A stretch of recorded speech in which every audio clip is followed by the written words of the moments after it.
At 81 years old, Walter Jenkins had seen more sunrises than most people ever would, and he appreciated every one of them. He still woke up early, pulled back the curtains, made his coffee exactly the same way he had since 1973, and sat by the window to watch the light stretch across his quiet neighborhood. But lately, he'd been doing something else each morning, reflecting.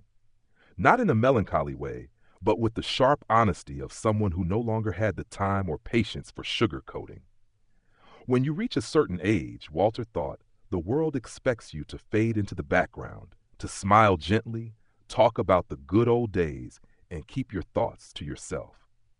But Walter had thoughts, and he had lessons, and if any senior asked him what really mattered, what actually counts when the days start feeling a little shorter, he'd tell them the truth.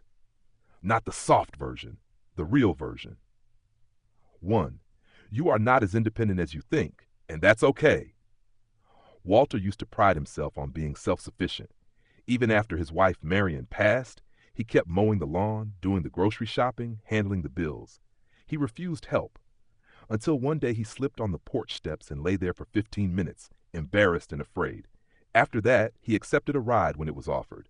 He let his granddaughter help set up automatic bill pay. He gave his neighbor a spare key. Admitting you need others isn't weakness, it's wisdom. 2. Time with people is worth more than almost anything else. There was a time when Walter skipped family gatherings because they felt chaotic or exhausting.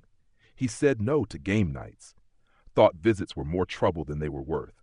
But after 2 friends passed away within months of each other, he realized something. Time with people doesn't multiply. It runs out. Now, if his daughter called, he answered. If his friends invited him to lunch, he showed up, even if he had to cancel watching his favorite show. The show would still be there. The people might not. Say what you mean, before it's too late. Walter kept a lot inside during his younger years. He avoided conflict, bit his tongue, but now he understood that unspoken words become regrets. He started telling people how much he loved them, in detail. He apologized to his brother for a falling out from decades ago. He wrote letters to his grandkids, sharing what he admired in each of them. Silence feels safe, but truth is a gift. Say what matters now. The moment might not come again. Thus 4. Your health is your job, no one else's. It took a heart scare for Walter to stop brushing off the doctor's advice.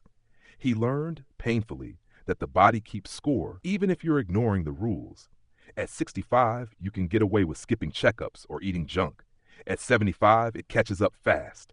He started walking every day, cut back on sugar, drank more water. Nothing dramatic, but consistent. His reward wasn't some magical youth, it was stamina to enjoy what he still had. 5. Most of what you worried about didn't matter. Walter thought about all the hours he'd spent worrying about money, mistakes, his kids' choices, what the neighbors thought. 90% of it, he realized, never led to anything. All that stress, and for what? He learned to let go sooner, to laugh when things went wrong, to accept that life is messy, imperfect, and outside your control more often than not. Worry robs the present to pay a future that might never come. 6. Forgive, but don't be a fool. Forgiveness isn't the same as forgetting, Walter had learned. Some people in his life didn't deserve to stay, but they did deserve to be let go for his peace. He forgave his ex-business partner who stole from him, not because he deserved it, but because carrying that bitterness was too heavy. But he never let him back into his life. Let go of the poison. Keep the lesson. Purpose doesn't retire. This one hit Walter the hardest.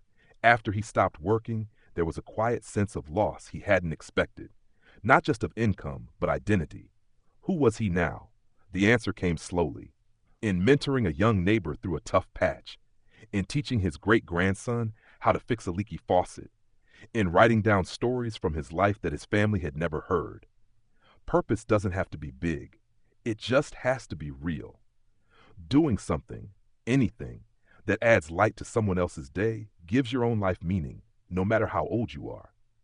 One rainy Tuesday, Walter decided to write all these lessons down, not for a book or attention, but just in case someone younger asked. He called it, What I Know Now.